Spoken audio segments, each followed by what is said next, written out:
ก็ได้ไหมได้ไหมก็อะไรก็ได้แล้วนี้อะไรคำถอน คอนเฟิร์มก็ได้ ฐาน อันนี้เราท่องมาแล้วเมื่อเช้า ก็ที่ท่องอีกก็ได้นะครับแม่ก็สนุกดีอันนี้โอเคก็เอานี้กับนี้โอเคจริงๆคนต้องนำโมตัสสะก่อนคนอันหังสัมมาแล้วก็นำโมตัสสะแล้วค่อยเข้าอันนี้ ฉบับ จริ เต็ ง ม ๆแล้ว โอเคใช่ได้มา สวัสดีครับทุกคนจริงๆเราสวดมนต์มาแล้วนะครับไปปฏิบัติธรรมมาทั้งวันอนุโมทนาบุญนะครับคนเข้ามาทั้งหมด7 คนทวนไม่มีใครรู้เลยเดี๋ยวค่อยเล่าใหม่ก็ได้สวดเลยแล้วกันนะครับนี่จะเน้นแผ่เมตตากันนะฮะโอเคมาเราจะมาสวดมนต์กันอะระหังสัมมาสัมพุทโธภะคะวาพุทธังภะคะวันตังอภิวาเทมิสวาคาโตภะคะวตาธัมโมธัมมังนามัสสามิสุปฏิปันโนภะคะวะโตสาวกสังโฆสังฆังนามามิพุทธังสรณังกัจฉามิธัมมังสรณังกัจฉามิสังฆังสรณังกัจฉามิทุติยัมปิพุทธังสรณังกัจฉามิทุติยัมปิธัมมังสรณังกัจฉามิทุติยัมปิสังฆังสรณังกัจฉามิ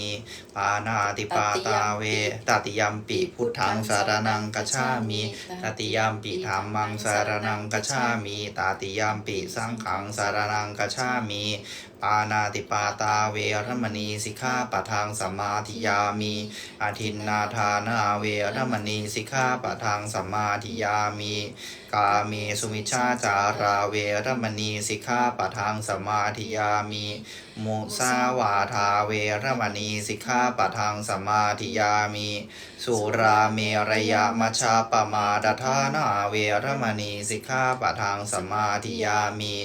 นะโมตัสสะภะคะวะโตอะระหะโตสัมมาสัมพุทธัสสะนะโมตัสสะภะคะวะโตอะระหะโตสัมมาสัมพุทธัสสะนะโมตัสสะภะคะวะโตอะระหะโตสัมมาสัมพุทธัสสะนะโมพุทธายะ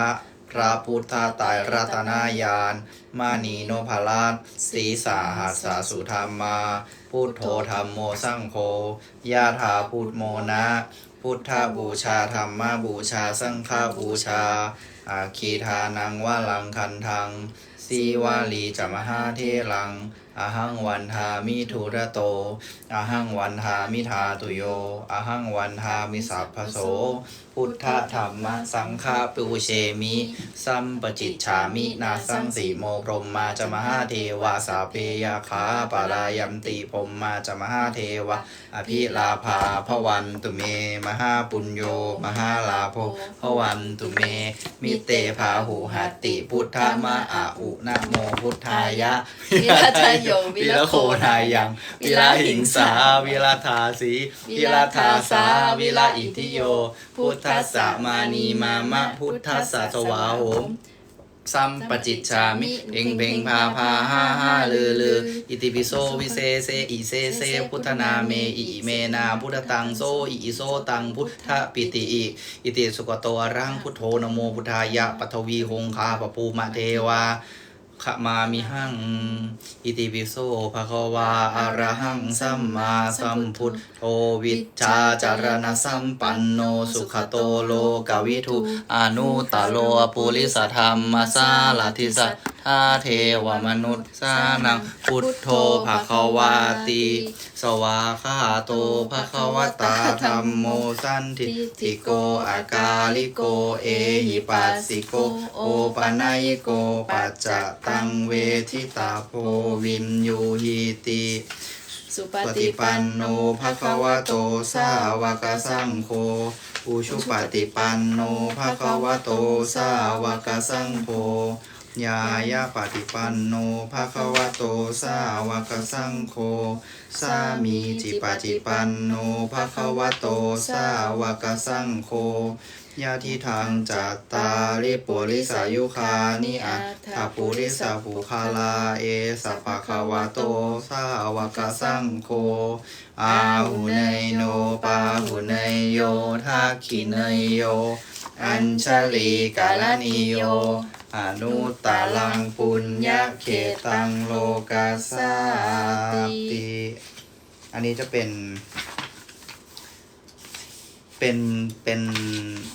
ย่อทำมาจากอะไรใช่มา โอเคครับพ ภูมิมานังเทวานังสัทธังสุตวาจาตุมหาราชิกาเทวาสัทธมนุสาเวสุงจาตุมหาราชิกานังเทวานังสัทธังสุตวา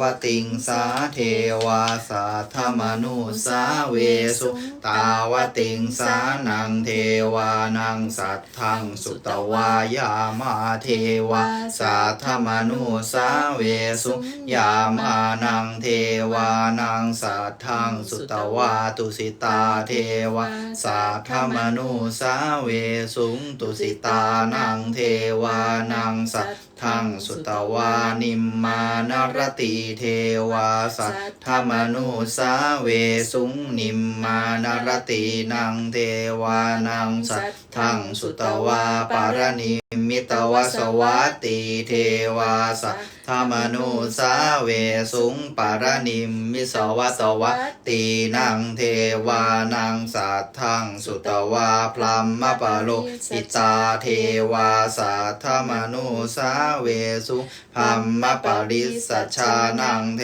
วานังสัทธังสุตวาพัมมปโรหิตาเทวาสัทธมนุสาเวสุงพัมมปโรหิตานังเทวานังสัทธังสุตวามหาพรหมาเทวาสัทธมนุสาเวสุงมหาพรหมานังเทวานังสัทธังสุตวาปริตาภาเทวาสัทธมนุสาเวสุงปริตาภานังเทวานังสัทธังสุตวาอัปปมานาภาเทวาสัทธมนุสาเวสุอัปปมานาภานังเท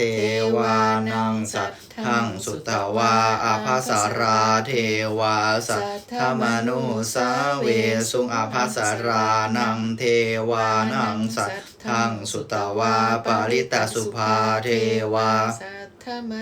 สาเวสุงปริตสุภานังเทวานังสัทธังสุตวาอัปปมาณสุภาเทวาสัทธมนุสาเวสุงอัปปมาณสุภานังเทวานังสัทธังสุตวาสุภกินหากาเทวาสัทธมนุสาเวสุสุภกินหากานังเทวานังสัทธังสุตวาเวหภลาเทวาสัทธมนุสาเวสุเว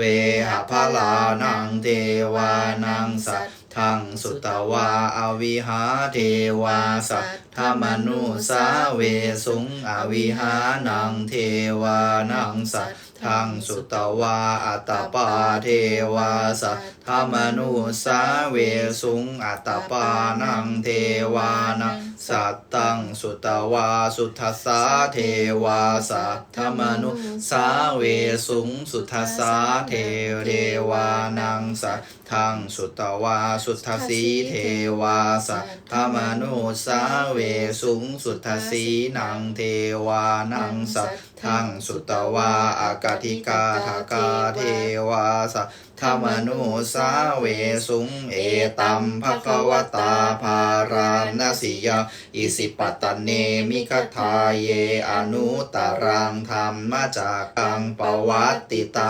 อปวัติวัตติยังสมเนนะวาพรหมเนนะวาเทเวนะวามาเรนะวาพรหมุนาวาเกนะจิวาโลกัสสมินติอิติหเตนะคะเนทะเตนะมุหุเตนะยะวะพรหมโลกาสัทโท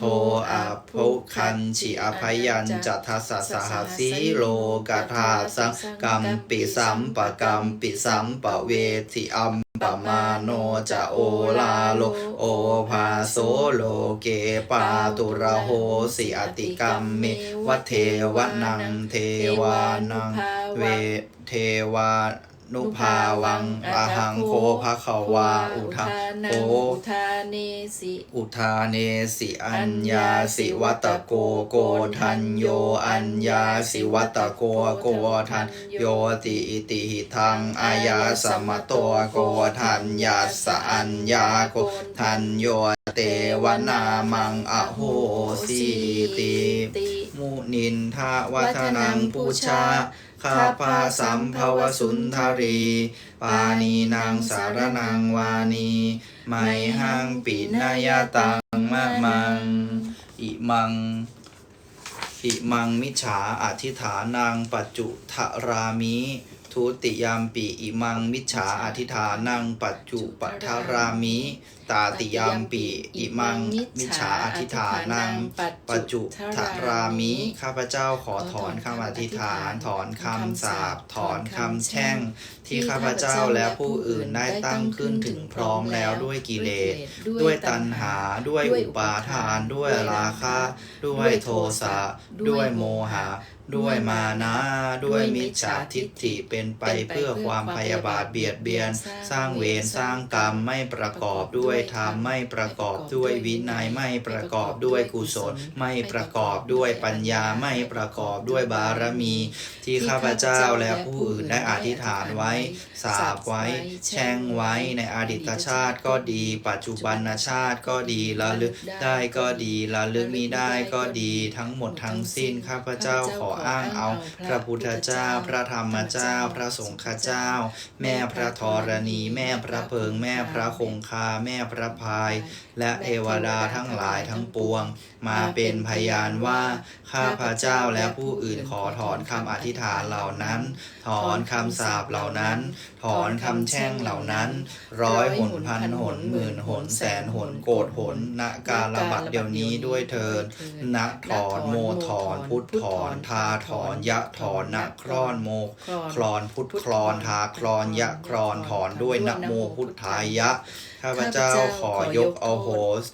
ขอโทษอโหสิกรรมและให้อภัยในความบกพร่องผิดพลาดของสรรพสัตว์ทั้งหลายทั้งปวงทุกชีวิตทุกจิตวิญญาณในที่ทุกสถานในการทุกเมื่อแต่นี้ไปขอจงเป็นกัลยาณมิตรที่ดีต่อกันจบแล้วซึ่งความอาฆาตพยาบาททั้งหลายขอจงตั้งจิตมีพระนิพพานทั้งท่านและข้าพเจ้าด้วยเถิดข้าพเจ้าพร้อมด้วยสรรพสัตว์ทั้งหลายคำขอขมากรรมข้าพเจ้าพร้อมด้วยสรรพสัตว์ทั้งหลายขอกราบสักการะพระพุทธเจ้าทุกๆพระองค์พระบรมสารีริกธาตุพระธรรมไตรปิฎกพระอริยสงฆ์ทุกหมู่กับทั้งพระมหาโพธิสัตว์เจ้าทั้งหลายเป็นที่พึ่งสูงสุดตลอดชีวิตตราบถึงพระนิพพานนับตั้งแต่อดีตการแสนนานอันหาจุดเริ่มต้นไม่ได้ถึงบัดนี้ข้าพเจ้าและสรรพสัตว์ทั้งหลายเป็นผู้มืดบอดเวียนว่ายอยู่ในสังสารวัฏเป็นผู้ไม่รู้ไม่เห็นไม่ฟังล้วนเป็นผู้เคยกระทำกรรมชั่วด้วยความโลภโกรธหลงทั้งกายวาจาใจหากในการก่อนใดเคยประทุษร้ายมีทิฏฐิมานะแรงกล้ายกตนเหนือพระรัตนตรัยหากเคยใช้ปัญญาอันน้อยนิดของตนดูหมิ่นพระคัมภีร์หรือดูแคลนผู้อื่นได้เคยขัดขวางการศึกษาสืบทอดพระพุทธปัญญาหากได้เคยทำอนันตริยกรรมฆ่าบิดามารดาและผู้มีพระคุณหากเคยประทุษร้ายพระตถาคตเจ้าถึงห่อพระโลหิตหากเคยยุยงสงฆ์ให้แตกสามัคคีสร้างมลทินแปดเปื้อนต่างๆแก่อารามสงฆ์ขัดขวางทำลายวัดปฏิบัติของหมู่สงฆ์ของตนเองและของพุทธบริษัททั้งหลายหากเคยได้ทำลายอารามพระธาตุสถูปเจดีย์และทำลายสิ่งของสาธารณะ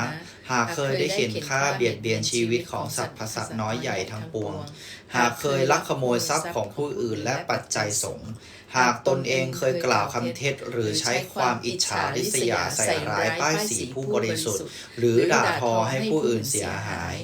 หากเคยได้ล่วงละเมิดสามีภรรยาบุตรและธิดาอันเป็นที่รักที่หวงแหนของผู้อื่นหากเคยได้มีความเห็นผิดเที่ยวประกาศว่าบุญบาปไม่มีผลสั่งสอนพระธรรมในทางที่ผิดทำลายโพธิจิตของผู้ปรารถนาพุทธภูมิให้เสื่อมถอยหากเคยคบมิตรชั่วอันนี้หากเคยคบมิตรชั่วหากเคยคบมิตรชั่วอกตัญญูไม่เชื่อฟังคำสอนของบิดามารดาและครูอาจารย์เคยทุจริตช่อโกงด้วยวิธีการต่างๆหากชาติก่อนเคยเกิดเป็นสตรีหรือชาตินี้ได้ทำแท้งหรือมีส่วนร่วมยังให้ชีวิตลูกน้อยในครรภ์ของตนเองหรือของผู้อื่นสิ้นไป โดยได้กระทำกรรมชั่วทั้งหมดนี้เองก็ดี หรือสั่งสอนให้ผู้อื่นทำตามก็ดี หรือเมื่อตนเองไม่รู้ไม่เห็นผู้อื่น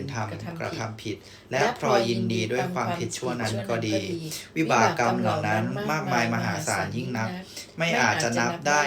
ท้วนหาขอบเขตสิ้นสุดไม่ได้เลย เป็นอุปสรรคปิดกั้นมรรคผลนิพพานและความเจริญทั้งปวง จะต้องตกสู่อบายภูมิรับทุกข์ทรมานเป็นแน่แท้ บัดนี้ข้าพเจ้าและสรรพสัตว์ทั้งหลาย เกิดความเกรงกลัวและละอายยิ่งนัก ด้วยจิตเจตนาที่แน่วแน่มั่นคง กราบขอขมากรรมหลั่งน้ำตาเพราะสำนึกต่อความผิดในอดีตที่ได้พลาดพลั้งแล้ว ขอพระรัตนตรัยและพระกสิทธิขันธ์โพธิสัตว์เจ้า พระแม่กวนอิมโพธิสัตว์เจ้า พระอโลกิเตศวรและพญายมราชทั้งหลายโปรดเมตตากรุณาอนุเคราะห์เป็นสักขีพยาน และรับการขมากรรมนี้ โปรดประทานรัศมีที่บริสุทธิ์แก่ข้าพเจ้า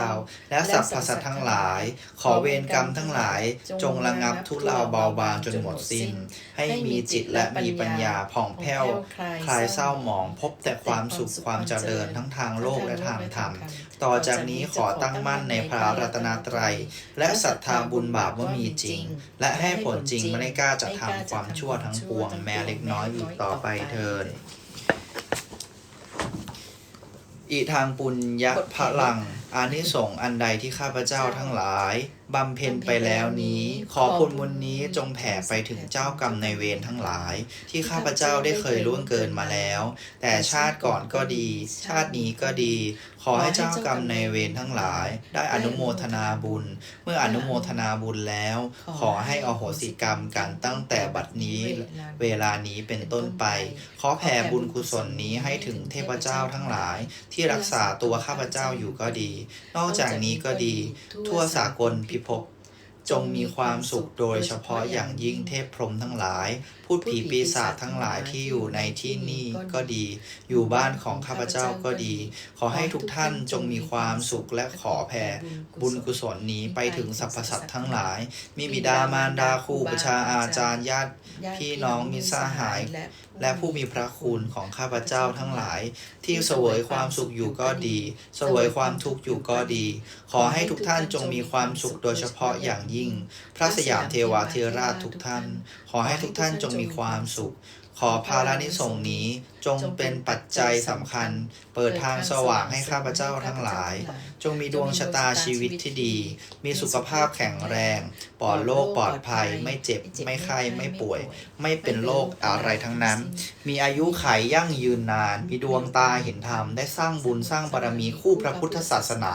สืบทอดตลอดกาลนาน ขอผลอานิสงส์แห่งบุญนี้ จงคุ้มครองดูแลรักษาให้ครอบครัวของข้าพเจ้าทั้งหลาย จงเป็นครอบครัวที่ดีอบอุ่นสมบูรณ์อยู่เย็นเจริญสุขโดยปราศจากทุกโศกโรคภัยไข้เจ็บอันตรายปราศจากศัตรู ผู้คิดลายให้แคล้วคลาดจากบ่วงมารทั้งสิ้นทั้งเทิน เดินทางไปไหนมาไหนให้สะดวกปลอดภัย ปราศจากอุปสรรคอันตราย ปราศจากศัตรูผู้คิดร้าย ให้แคล้วคลาดจากบ่วงมารทั้งสิ้นเถิด ทั่วทั้ง8ทิศขอให้พรั่งพร้อมด้วยมิตรผู้ช่วยเหลือ และมิตรผู้อุปถัมภ์เกื้อหนุนตลอดกาลและนานไม่ว่าจะอยู่ที่ถิ่นใด ขอให้ข้าพเจ้าทั้งหลาย จงเป็นที่รักของมนุษย์และเทวดา ใครเห็นใครเมตตา ให้การสนับสนุนเป็นอย่างดี ธุรกิจการค้าให้เจริญรุ่งเรืองยิ่งขึ้นไป ขึ้นด้วยความปลอดโปร่งราบรื่น โดยไม่ติดขัดแต่ประการใดทำมาค้าขายได้ค้าขายดีร่ำรวยเป็นเศรษฐี ผู้ใจบุญให้ได้สร้างบุญสร้างบารมีคู่พระพุทธศาสนาสืบทอดตลอดกาลนาน ลูกหลานดีทั่วหน้าดีด้วยนะโมพุทธายะ ขอให้สำเร็จสำฤทธิ์ผลทันใจดังคำวิงวอนภาวนาให้เป็นอัศจรรย์ฉับพลันณบัดนี้ ขอความเป็นมหามงคลอันสูงสุดจงสำเร็จแก่ข้าพเจ้าและครอบครัวของข้าพเจ้าทั้งหลาย ตลอดกาลและนานเถิดสาธุสาธุสาธุอนุโมทามิขวดน้ำ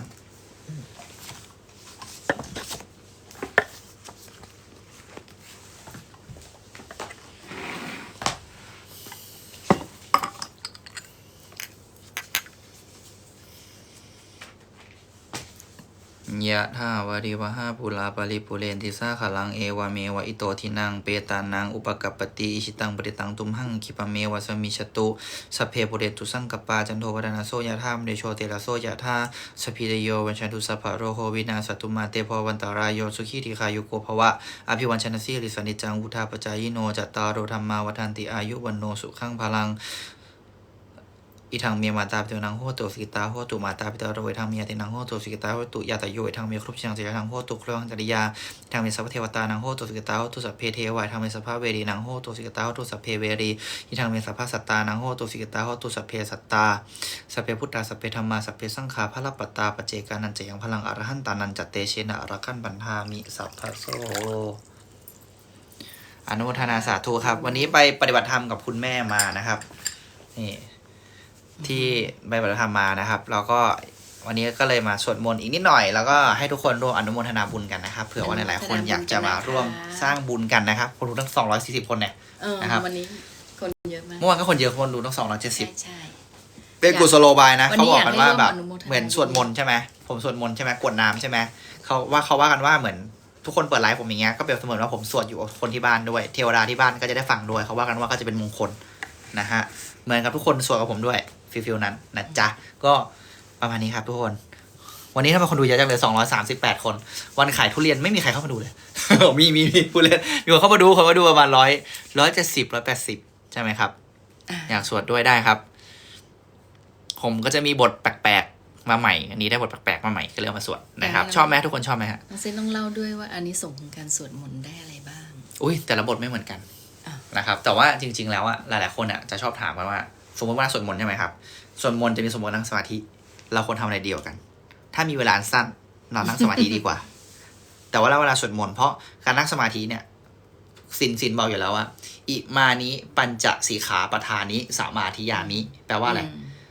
อิมานิปัญจสีขาปทานิสมาธิยามิอิมานิปัญจสีขาปทานิสมาธิยามิศีลใช่ไหมศีลนำพาไปสู่อะไรสมาธิเพื่อและสมาธิทำให้เกิดปัญญาถูกต้องไหมศีลสมาธิปัญญามันเป็นไล่ลำดับเป็นศีลสมาธิปัญญาฉะนั้นการที่เรามีศีลเราจะพึงมีสติตลอดเวลาไงเพราะมีสมาธิและมีสติมันจึงเกิดสติที่ต้องต่อว่าฉันจะต้องอยู่ในศีลธรรมถูกต้องไหมอยู่ในศีลถึงให้ปฏิบัติศีล5เมื่อศีลปุ๊บเลยเกิดสมาธิมันต้องมีสมาธิเพื่อทำให้ไม่ผิดในสิ่งนั้นนั่นจะทำให้เกิดปัญญาพอปฏิบัติสมาธิแล้วก็เกิดส่วนการสวดมนต์ก็จะมีบอกอยู่แล้วว่าเวลาการสวดมนต์เนี่ยเขาบอกน้องพานั่งเดี๋ยววันหลังครับวันหลังพานั่งสมาธิเวลาการสวดมนต์เนี่ยตามหลักแล้วก็คือเราจะได้เขาเรียกว่าได้เหมือนเขาเรียกว่าอะไรสมาธิชั้นต้นได้ฌานชั้นต้นของสมาธิแต่การนั่งสมาธิเราจะได้เป็นชั้นที่นำไปสู่ปัญญาต่อเพราะสมาธิทำให้เกิดปัญญาต่ออยากให้เซนพูดถึงว่าถ้าปฏิบัติสมาธิแล้วอย่างบางคนบอกว่าไม่มีเวลาอย่างเงี้ยลูกเราจริงๆมันให้เขาทำยังไงเราสามารถทำได้ตลอดเวลาครับรวมถึงสวดมนต์ด้วยของผมนะผมจะเป็นคนสวดมนต์มันทุกที่เลยผมจะเป็นคนสวดมนต์ตลอดเวลาเพราะผมจะจำบทสั้นๆได้ของผมก็จะมีนะโมพุทธายะอะไรของผมเนี่ยผมจะจำบทสั้นๆที่เห็นเมื่อกี้บางบทผมก็จำได้ใช่ผมก็จะสวดแต่บางคนสวดไม่ได้นะครับบทง่ายๆพุทโธก็คือนั่งสมาธินี่แหละก็ได้ใช่ไหมแต่ว่าสิ่งที่มันแตกต่างกันส่วนตัวเซนใช้อย่างนี้สมมุติเราอยู่ที่เสียงที่ดังมากๆดังมากๆเลยนะบุมบุมบุมบุมบุมหรือมีคนเล่าเรื่องให้เราฟังแล้วเราอยากสวดมนต์ไปด้วยถูกต้องไหมเราสามารถใช้บทสวดมนต์ในการที่สมมุติแม่ลองดูกันอย่างสมมุติเล่าเรื่องแม่ลองเล่าเรื่องให้ฟังเรื่องหนึ่งเอาวันนี้ไปทำอะไรบ้างวันนี้อิติปิโสภะคะวาอะระหังสัมมาสัมพุทโธวิชชาจารณสัมปันโนเห็นไหมเซนรู้ว่าแม่กำลังสวดมนต์อยู่แม่กำลังพูดว่าแม่ไปนั่งสมาธิและจิตนิ่งแต่อันเนี้ยเวลาสวดมนต์เนี่ยเราสามารถฟังได้ถูกต้องไหมเพราะจิตเป็นสมาธิเบื้องต้นให้สวดมนต์บทที่ถูกต้องถูกต้องไหมแต่พอไปนั่งสมาธิปุ๊บเราจะอยู่กับตัวเองนั่งสมาธิถูกต้องคือต้องอยู่กับตัวเองเราต้องพิจารณาตัวเองไงพิจารณาสิ่งที่มันเกิดขึ้นว่าสังขารนี้เกิดอะไรขึ้นถูกต้องไหมครับปัญญาที่เกิดขึ้นเกิดอะไรขึ้นสิ่งที่เราเห็นที่เรารับรู้ที่เรารู้สึกอะไรอยู่กับตัวเองสมมุติเรานั่งสมาธิอยู่มีคนเปิดประตูปิดเปี้ยง เราเอาจิตไปจับอยู่กับประตูแสดงว่าเราไม่อยู่กับตัวเองสมาธิคุณหลุดแล้ว ใช่แล้ว ถูกต้องไหม เราทำยังไง เพราะสมาธิต้องอยู่กับตัวเอง เราก็ต้องอยู่กับตัวเอง เมื่อ โอเค เมื่อหลุดเราก็ต้องกลับมาอยู่ตัวเอง ดึงสติ ถูกต้องไหมเมื่อเราคิดบางคนบอกว่าเราคิด อืม เราคิดอะไรก็ไม่รู้ฟุ้งซ่าน อืม ทำได้2 อย่างครูบาอาจารย์บางครูบาอาจารย์บอกว่าให้ดูมันว่าคิด อืม อีกครูบาอาจารย์หนึ่งบอกว่าดูเหมือนกัน แต่ดูปุ๊บแล้วให้รู้ว่าอ๋อนี่ฉันคิดอยู่แล้วฉันหยุด อืม พอท้ายที่สุดตามหลักทางธรรมแล้วก็คือ เราฝึกเพื่อให้เรารู้ตัวตนความเป็นธรรมชาติของเรา อะไรที่ไม่ดีเราจึงพึงหยุด อืม เช่นเมื่อเรารู้ว่าฉันโกรธอยู่ฉันโกรธมาก เราจึงหยุด อืม เพราะการฝึกพวกนี้คือฝึกให้รู้ว่าอ๋อนี่ฉันโกรธอยู่ ฉันจึงเลือกที่จะหยุดที่จะโกรธ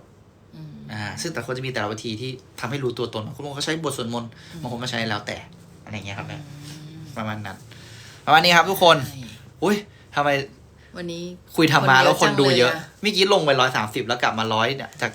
190คือทุกคนชอบฟังธรรมะกันเหรอครับ ถึง สอง ถึงเข้ามา 200 กว่าเลยครับ 290แล้วครับ293 293 คือทุกคนชอบธรรมะแหละครับชอบฟังธรรมะแต่ผมต้องมีคนถามไง ถ้าไม่มีคนถามมันตอบคำถามไม่ได้ธรรมะ ใช่ คนแนวผมจะต้องมีคนถาม วันนี้เรา มี เรา คลังในหัวอยู่แต่ว่า จะต้องมีคนถาม เรา พอร่ำเรียนมาตั้งแต่ป .3 วันนี้เราเดินจงกรม อ่าฮะ แล้วเราก็นั่งสมาธิ อ่า เซนแนะนำคำภาวนาง่าย ๆ ให้ เวลาเอานั่งสมาธิก่อนก็ได้อย่าเพิ่งไปเดิน นั่งสมาธิ นั่งสมาธิก็จะแล้วแต่คือ ภาวนาแบบ คือ ไหน นั่งสมาธิเนี่ยตามหลัก อืม เบสิกเริ่มต้นเลยเนี่ย ผมก็จะแนะนำว่าบางคนใช้คำว่าพองยุบ อืม บางคน เออ ใช้ อย่าง พุทโธ วันนี้ก็ให้ดูท้อง ให้ดูท้องใช่ไหม แต่แม่ แล้วแต่ ม่ได้ความว่า แล้วแต่ แม่ไม่เคยจับท้องไง อ่าฮะ ไม่เคยจับว่าท้องพองท้องยุบแต่แม่จะจับที่ลมหายใจ ได้คือ แม่ก็เลยจะไม่ถนัด คือจิต ตรงนั้น จับอยู่ที่ลมหายเหมือนกันใช้หลักการเดียวกัน ใช่ เมื่อเราจิตอยู่ที่ลมหายใจเรารู้ไงว่าหายใจเข้าก็จะเป็นหายใจเข้าพูดหายใจออกโทมันรู้ไงเรารู้ใช่ไหมว่า อ่า จิตเราจับเราอยู่กับตัวเอง แล้วเรารู้ซึ่งการกระทำของร่างกายที่ลมหายใจมันออกและลมหายใจมันเข้า ถูกต้อง อันเนี้ยเกิดธรรมาแหละ อันนี้ตอนนี้ ทำให้เรารู้ตัวตนไงรู้ว่าฉันทำอะไรอยู่ ย้อนกลับไปที่เซนบอกว่าคือบางคนงงว่าพุทโธไปหรือใช้อย่างพองยุบพองยุบก็คือ รู้ว่าเราท้องป่องอย่างสมมติผมอยู่อย่างนี้ใช่ไหมพองยุบเขาก็ใช้วิธีการแล้วแต่บางคนนะบางทีก็ใช้ท้อง ไหม ท้องอย่างนี้ใช่ไหมสมมติว่าหายใจเข้า ท้องพองขึ้นมา พองยุบก็ได้ บางคนจับจากร่างกายเพื่อให้เรารู้ซึ่งปัจจุบันณขณะจิตทำอะไร แต่ย้อนกลับไปที่เซนบอกไปว่า เราก็ใช้ลมหายใจใช่ไหมครับ ลมหายใจในการที่ดูในเรื่องของไม่ใช่ลมหายใจดูในเรื่องของอารมณ์เราไงว่า ฉันโกรธอยู่ อันนี้ก็เป็นการรู้ตัวตนว่ารู้ว่าหายใจ เพื่อไปรู้ว่าอ๋อนี่คือความรู้สึกที่ฉันโกรธอยู่และฉันไม่ควรจะโกรธหรือฉันไม่ควรทำอะไรที่มันไม่มีสติแล้วมันไม่ดีนะ อันนั้นมันจะเป็นลำดับขั้นต่อไป แต่ว่าตอนที่แม่เริ่มใหม่ ครับ ๆ พระอาจารย์บุญทวีก็จะบอกแม่ว่าให้เราอ่ะ วัดถิ่นหมากเป้งครับ ประหนึ่ง อาจารย์พูดถึงวัดถิ่นหมากเป้ง ประหนึ่งว่าจมูกของเราเนี่ยเป็นประตู แล้วเราอ่ะ ยืนอยู่ที่ประตู แล้วเราก็เฝ้ามองคนเดินเข้าเดินออก ก็เหมือนกัน ให้ดู หมายถึงว่าลมหายใจใช่ไหม ใช่เพราะบางคนมือใหม่ไง เป็นการเปรียบ ไม่ เปรย จะทำยังไง เป็นการเปรียบเปรยเดี๋ยวทุกคนงงเป็นการเปรียบเปรย ใช่ คือเปรียบเปรยเปรียบเสมือนว่าเราดู อืม เราดูนะครับที่ ใช่ ที่แม่ยกตัวอย่างข้อพระอาจารย์นี้คือพระอาจารย์ให้เปรียบเสมือนว่า การที่เราหายใจเข้าหายใจออกเนี่ยเปรียบเสมือนว่าเราดูที่ประตู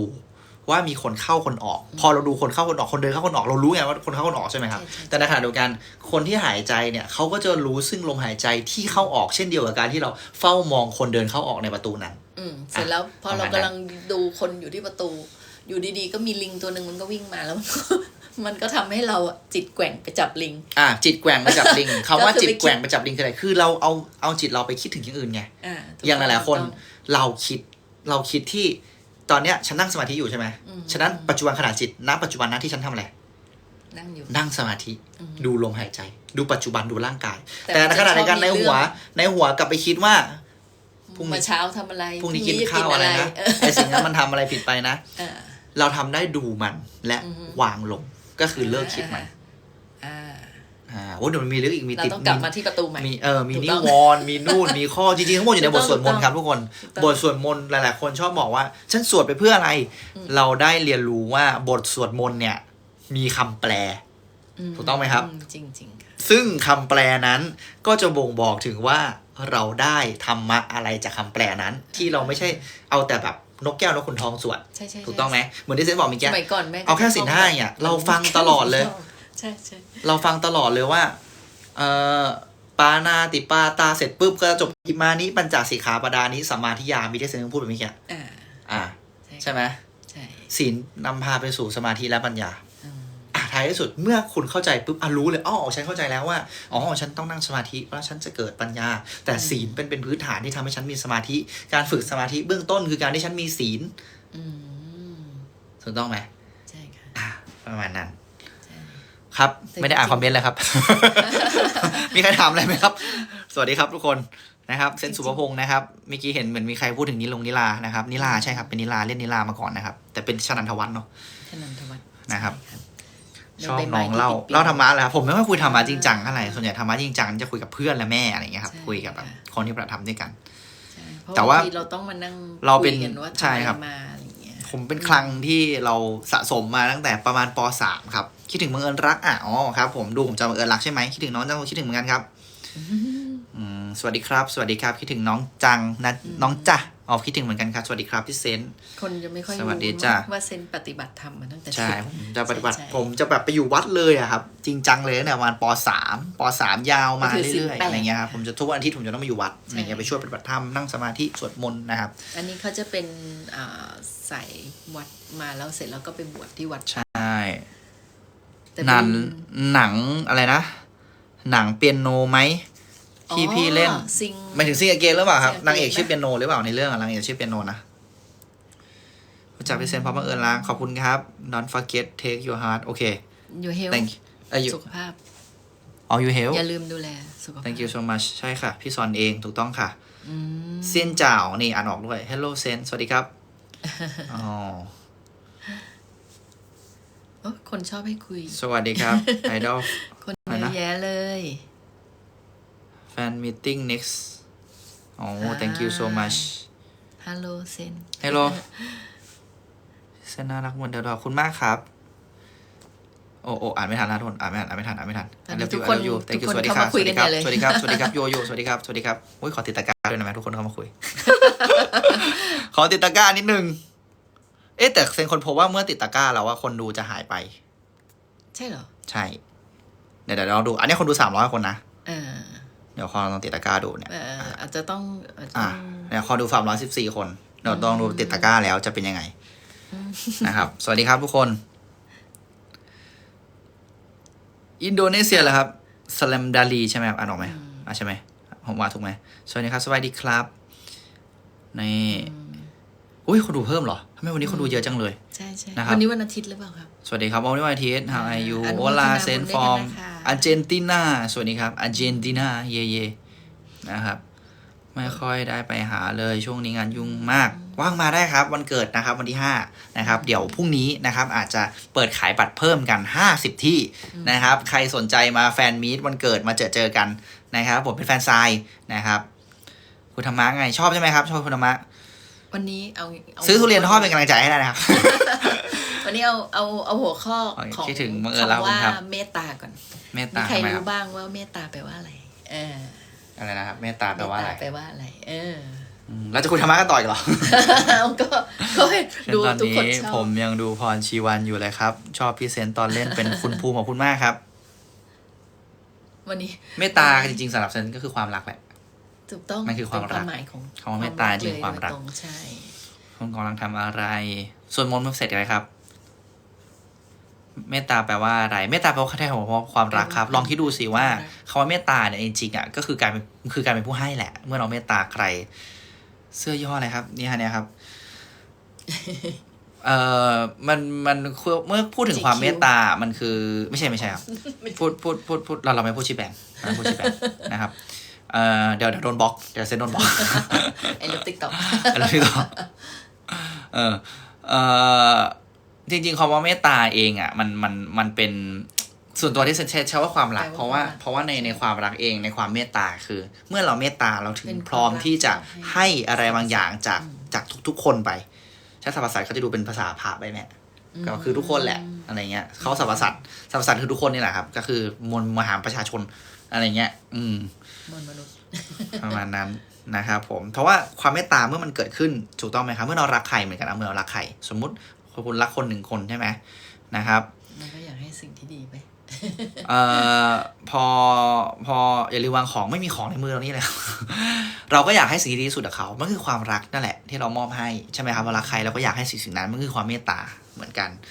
ซึ่งก็เริ่มความรักมันก็จะเป็นแบบรักสัตว์เราก็อยากจะซื้ออาหารให้สัตว์รักเพื่อนพ้องช่วยเหลือเพื่อนพ้องมันก็อยู่ตรงนั้นแหละนี่ก็คือความเมตตานะครับเมื่อไม่เมตตากันแล้วก็คือไม่กีฟซึ่งกันและกันนึกออกไหมนะครับผมจริงมีตำรายนะว่ากันว่าพระอรหันต์เนี่ยกว่าจะเป็นพระอรหันต์น่ะเขาจะต้องตัดอารมณ์ใช่ไหมอารมณ์สุดท้ายที่พระอรหันต์ตัดนี่คืออารมณ์เมตตาใช่ก็คือความรัก เพราะว่าคือตัดทุก เพราะอย่าลืมว่าใช่เพราะว่าพระอรหันต์จะต้องคือถ้าไม่ได้เอางี้ท่านไม่ได้ถึงกับเรียกว่าใช้คำว่าตัดเนี่ยไม่ใช่ไม่มีอารมณ์แต่สามารถตัดได้ซึ่งอารมณ์นั้นณปัจจุบันณปัจจุบันณปัจจุบันขณะคือวางเร็วที่สุดอะไรเงี้ยวางเพื่อไม่เกิดหนูเป็นคนลาวชอบดูซีรีส์มากขอบคุณครับแต่เป็นตำรานะครับหายไปไหนนานจังผมไม่หายนะผมไลฟ์อยู่เรื่อยๆนะเมื่อวานผมก็ไลฟ์สวดมนต์อยู่วันก่อนผมก็ไลฟ์ทุกวันศุกร์นะครับใครอยากดูไลฟ์มาทุกวันศุกร์ตอน1 ทุ่มผมจะไลฟ์ขายทุเรียนนะครับแต่พรุ่งนี้ไม่มีไลฟ์แพ็คของนะครับเพราะว่าพรุ่งนี้ผมอยู่ช่อง3ทั้งวันเลยนะครับพรุ่งนี้ไปทำอะไรพูดได้ไหม ไม่ได้ใช่ไหมอาจจะไม่ได้นะครับโอเคครับทุกคนประมาณนี้แล้วกันแล้วเดี๋ยวเราจะเจอกันใหม่ครับผมผลงานตอนนี้ผลงานทำไมนะมีอะไรบ้างตอนนี้มีงานความรักครับเดี๋ยวออนแอร์เนาะทูบีแล้วก็ทูบีวันวาไรตี้นะครับรายการรวมถึงรายการทีป๊อปสเตจโชว์ครับสวัสดีครับชาวอินโดนีเซียนี่ครับเล่นซีรีส์ครับเล่นละครครับเดี๋ยวจะมีออนแอร์ช่วงมิถุนายนนี้นะครับใช่งานพิธีกรตอนนี้รับทั่วราชอาณาจักรไทยครับใครจ้างเป็นพิธีกรงานอีเวนต์งานภายในภายนอกบริษัทรับหมดครับตอนนี้รับทั้งหมดนะครับติดต่อในคอนแทคใน IG ผมได้เลยเอ้ยโอ้อะไรติดต่อไม่ใช่นะครับไม่ใช่ติดต่อใช่พูดไปแล้วพูดอีกไม่ได้ไหมพูดไม่ได้เดี๋ยวโดนบล็อกเลยติดต่อนะครับผมโอเคประมาณนี้แล้วกันนะครับทุกคนแล้วเดี๋ยวเราเจอกันใหม่นะจ๊ะสวัสดีจ้าบ๊ายบายครับขอบคุณสาธุครับ